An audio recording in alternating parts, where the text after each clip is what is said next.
The silence that fell over the dining room after the food critic's first bite was almost palpable, as if the very air had stopped circulating, waiting for the verdict that would change everything forever. Clara Miller adjusted her white apron for the 10th time that morning, her hands trembling imperceptibly as she surveyed the kitchen of the Belle Epoque restaurant for the first time. The steam from the pots created an almost mystical fog in the room, but it couldn't hide the tension hanging in the air like a storm cloud about to break. The other cooks moved in hushed silence, their gazes automatically darting away whenever Sergio Vance, the Pan King, passed between the counters with his heavy, calculated steps. Serenity Port was a small town where everyone knew the stories, and Sergio's story was told in whispers, a brilliant chef who had turned his talent into a weapon of oppression. His outbursts of rage were legendary, capable of making grown men cry in public and promising young cooks abandon the culinary world forever. Clara had heard the tales during her 3 days in town, ever since she'd arrived with a small suitcase and a determination she didn't quite understand herself. At 28, Clara carried on her shoulders a string of lost jobs, postponed dreams, and a constant feeling that she was living someone else's life. A business administration graduate due to family pressure,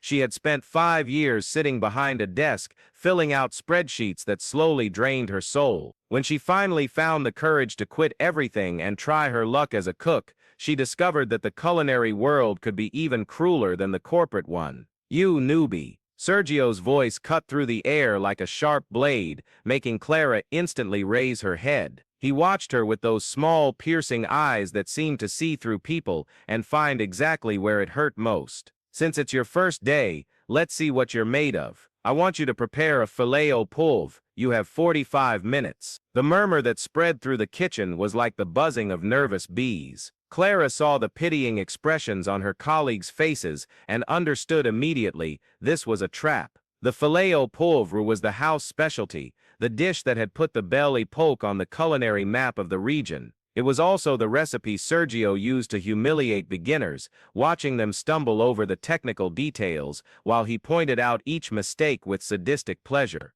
Clara nodded silently and went to the pantry. Her hands, which had trembled minutes before, now moved with uncanny precision, as if guided by a memory she didn't know she possessed. As she chose the ingredients, fragments of memories began to emerge from the depths of her mind, like bubbles rising to the surface of a dark lake. She was 9 years old and sitting on the high stool in the kitchen, watching her grandfather Francesco's calloused hands dance over the ingredients. "The kitchen is an orchestra, little Clara," he used to say with his Italian accent still thick after 40 years in the U.S. "Each ingredient must sing in harmony." Francesco had been a chef in Rome before emigrating, bringing with him recipes that made people cry with emotion. But a stroke at 65 had silenced his hands forever, and with them, the lessons Clara had barely begun to learn. "What are you waiting for? A miracle?" Sergio's sarcastic voice brought her back to the present. He was leaning against the counter next to her,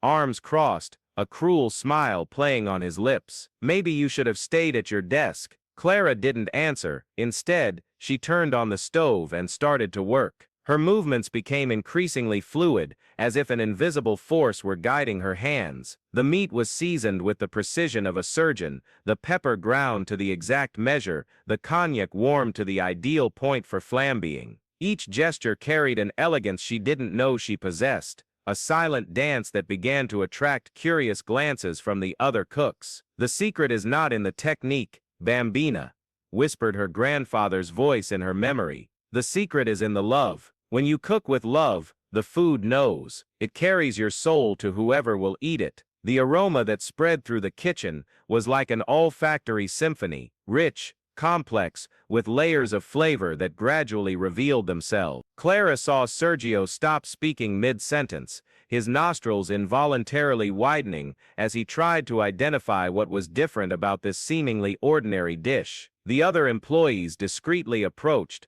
magnetized by a perfume that awakened memories of special meals and moments of happiness. When Clara finally plated the filet au poivre, her hands were no longer trembling. The dish before her was a work of art, the meat cooked to perfection, the velvety sauce reflecting the light like liquid silk. the fresh herbs arranged with a naturalness that seemed casual, but which was the result of a refined technique she didn't even know she mastered. Sergio tasted the dish in silence. Clara saw his expression subtly change, first surprise, then something that might have been confusion, and finally an emotion she couldn't identify. For a few seconds that seemed like an eternity, the famous kitchen tyrant was silent, processing flavors he clearly didn't expect to find. "It's acceptable," was all he said, but Clara noticed the hesitation in his voice, the way he avoided her gaze. "Tomorrow you'll work on the grill with the other newbies." That night, Clara returned to the small apartment she'd rented downtown, her legs shaky with exhaustion and emotion. For the first time in years, she felt she'd done something that truly mattered. But at the same time, a landslide of long-suppressed memories began to crash down on her like a breaking dam. She was 16 when her grandfather, Franco, died, taking with him all the culinary dreams he'd planted in her young heart. Clara's parents, ever practical, used the grieving process to steer her towards something more secure.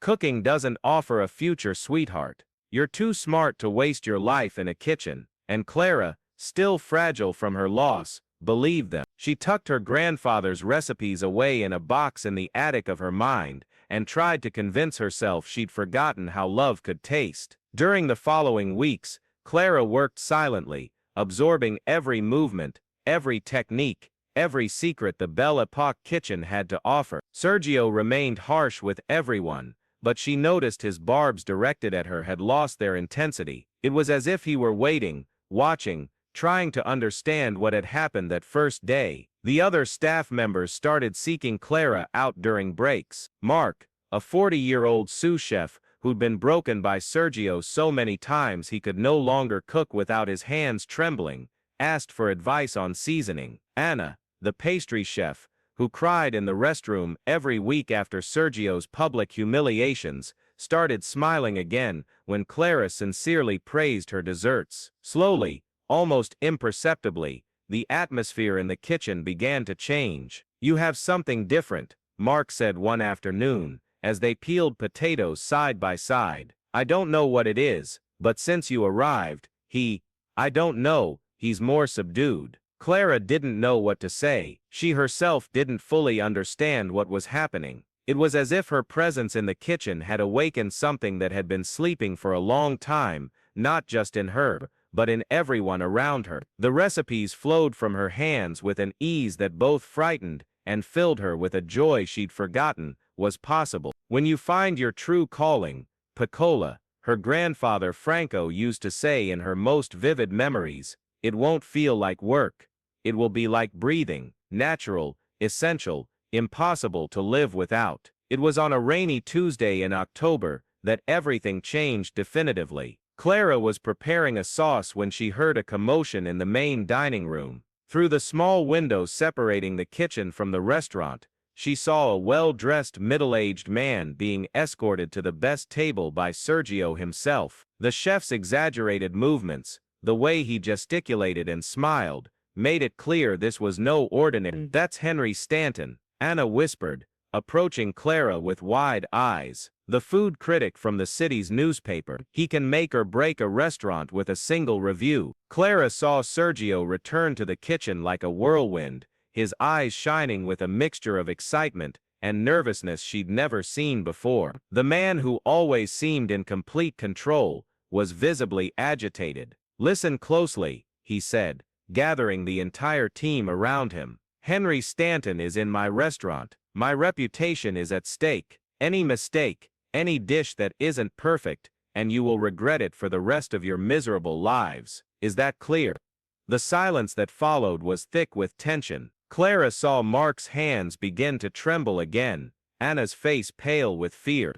It was as if all the confidence that had begun to bloom in the team had evaporated in an instant. "I'll personally prepare the filet au poivre," Sergio continued, already heading for the main counter. "It's the dish that made my fame, and it will be the dish that confirms my place as the best chef in this region." Clara watched Sergio work and noticed something that surprised her. He was nervous. His hands, usually so steady, trembled slightly. He spilled too much salt, had to start the sauce twice, and his usual precise measurements became hesitant approximations. The fear of failing in front of the critic was undermining what had always been his greatest strength, absolute confidence in his technique. That's when the unthinkable happened. Sergio, at the height of his anxiety, knocked over the bottle of cognac he was going to use to flambe the dish. The liquid spread across the floor, taking with it the possibility of completing his most famous recipe in the time remaining. For a moment, the silence in the kitchen was absolute. Everyone watched Sergio freeze before his mistake, the man who always made others feel small and incapable, now experiencing the same feeling of helplessness he'd inflicted on so many. Then Clara moved. Without asking permission, without hesitating, she went to the counter where there were fresh ingredients and began preparing a new filet au poivre from scratch. Her hands moved, as if they had a life of their own, executing each step with a fluid perfection that hypnotized everyone in the kitchen. "What do you think you're doing?" Sergio's voice was more astonishment than fury. "Clara didn't stop working. Saving your restaurant," she said simply, her calm voice contrasting with the emotional chaos around her. At that moment, Clara felt the presence of her grandfather Franco, as if he were beside her, guiding her hands, whispering encouragement in Italian. All the forgotten lessons, all the lost flavors, all the passion buried under years of conformity, came to the surface in an explosion of sensory memories that made her cry as she cooked. The aroma that spread was even more intense than before, rich, complex, with an emotional depth that transcended mere culinary technique. It was as if Clara had poured her entire soul into that dish, channeling not only her own emotions, but also her grandfather's love, the wisdom of generations of cooks who understood that food was much more than simple nutrition. When she plated the filet au poivre, even Sergio was silent. The dish before them was a masterpiece, the meat cooked to perfection, the sauce with an impossible creaminess, the aromas intertwining in a harmonious dance that awakened not only the appetite but also deep affectionate memories. "Take it to the critic," Clara said, extending the plate to Sergio. He looked at her for a long moment, his small, piercing eyes now filled with an emotion she couldn't decipher. Without a word, he took the plate and headed for the dining room. Clara and the rest of the team watched through the small window as Henry Stanton tasted the dish. They saw his expression change gradually, first surprise, then concentration, finally something that seemed to be genuine emotion. The critic closed his eyes, savoring each bite as if he were experiencing something transcendental. When Henry Stanton finished eating, he called the waiter and asked a question that Clara managed to read on his lips. Who was the chef who prepared this dish? What happened next changed everything. Sergio, in front of the most important critic in the region, did something no one ever imagined he would do. He hesitated. For a few seconds that seemed like an eternity, the man who always claimed all the credit, who never admitted that anyone could be better than him, was speechless. It was Clara who made the decision. Taking off her apron, she left the kitchen and walked to the critic's table. She felt all the attention of the dining room focused on her, but for the first time in her life, she didn't feel fear. She felt, finally, like herself. "It was me," she said, her firm voice echoing in the silent dining room. Henry Stanton observed her with renewed interest. "And what is your name, chef?" "Clara Miller," she replied, and as she said it, she felt as if she were introducing herself to the world for the first time. The critic smiled, a genuine smile that illuminated his face. "Clara Miller, this was the best filet au poivre I have tasted in 20 years of my profession. There's a soul in this dish that goes far beyond technique. Where did you learn to cook like this?" Clara felt tears welling up in her eyes. "With my grandfather Franco, he always said that cooking was a way of loving. And he was right," said Henry, rising from his chair. "May I talk to you for a few minutes? I'd like to know more about your story and your techniques." That's when the entire dining room began to applaud, at first timidly, then growing in intensity, until it became an ovation that made the glasses vibrate on the tables. Clara looked around and saw smiling faces, people genuinely moved to witness something special. When her eyes met Sergio's, standing in the middle of the dining room, she expected to see his usual fury. Instead, she found something she never imagined seeing on that face: respect, and perhaps for the first time,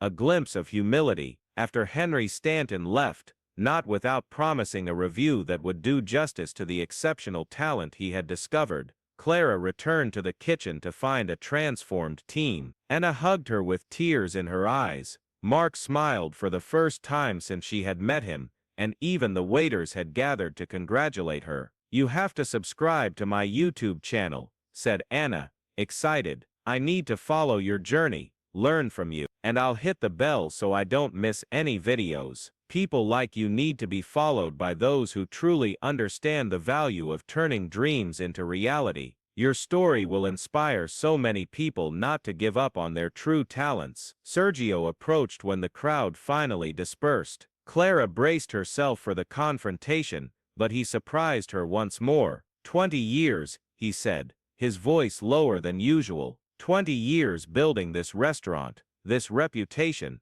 and in one night, a stranger who arrived a month ago showed me that I had forgotten why I started cooking. Clara said nothing, just watched him intently. "When I was your age," Sergio continued, "I also cooked with passion, but at some point, passion turned into ego, ego into control, and control into fear.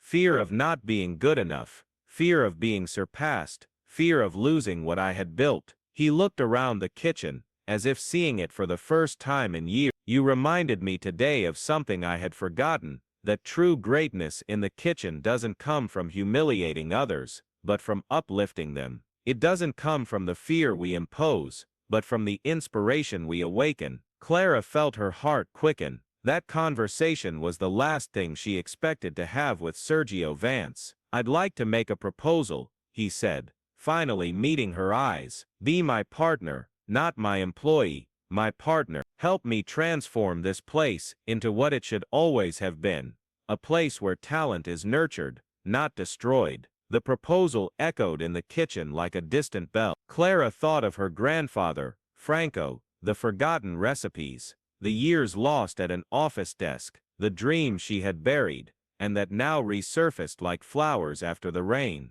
"On one condition," she said, "no yelling, no humiliation, no fear. If we're going to do this, we'll do it by creating an environment where people can flourish." Sergio extended his hand. "Deal." When she shook his hand, Clara felt she was sealing not just a business deal, but a pact of transformation for herself and everyone who worked there. In the months that followed, the Belle Epoque was completely transformed. Under the partnership between Clara and a renewed Sergio, the restaurant became not only a place of culinary excellence, but also an informal school, where young talents were developed instead of destroyed. The atmosphere of fear was replaced by a creative energy that infected both staff and customers. Clara developed a mentorship program where she shared not only culinary techniques, but also the philosophy she had learned from her grandfather, Franco, that cooking was an act of love,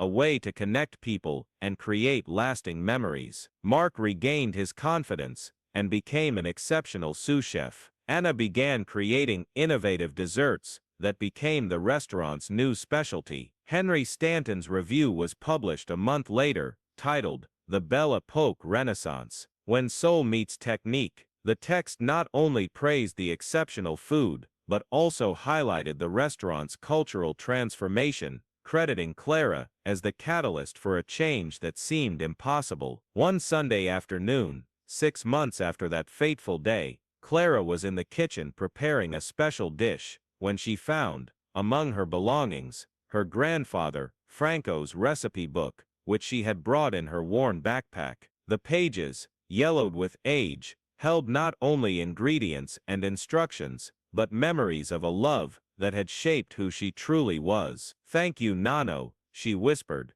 tracing her fingers over the handwritten words in Italian, "for teaching me that it's never too late to come home." Sergio approached, carrying a tray with 2 coffees. "Thinking about your grandfather?" he asked, offering her a cup. "Always," Clara replied, accepting the coffee with a smile. "He used to say that recipes are just the beginning. The real ingredient is what you put of yourself into each dish." "Wise man," said Sergio, observing the harmonious movement of the kitchen around him. "You know, sometimes I wonder what my life would be like if I'd had someone like him to guide me when I was young." Clara looked at him with affection. The man who was once known as the Pan King had transformed into a generous mentor, someone who found joy in seeing others shine, instead of feeling threatened by their successes. "It's never too late to start over," she said. "You taught me that without realizing it." As the sun set that afternoon, painting the sky in golden hues that reflected in the Belle Epoque's windows, Clara realized she had found much more than a job, or even a career. She had found her purpose, her true identity, the place where her soul could finally breathe freely. The small town of Serenity Port remained small, but now housed something that didn't exist before, proof that people can change, that dormant talents can awaken, and that sometimes, to transform a tyrant, you don't need to shout or fight, just show, with authenticity and excellence, that there's a better way to live and work. And in a kitchen that was once ruled by fear, something infinitely more powerful now reigned, the hope that everyone, no matter how lost they feel, can find their way back home, to who they truly are, and to the dreams that never cease to exist, only waiting for the right moment to blossom again.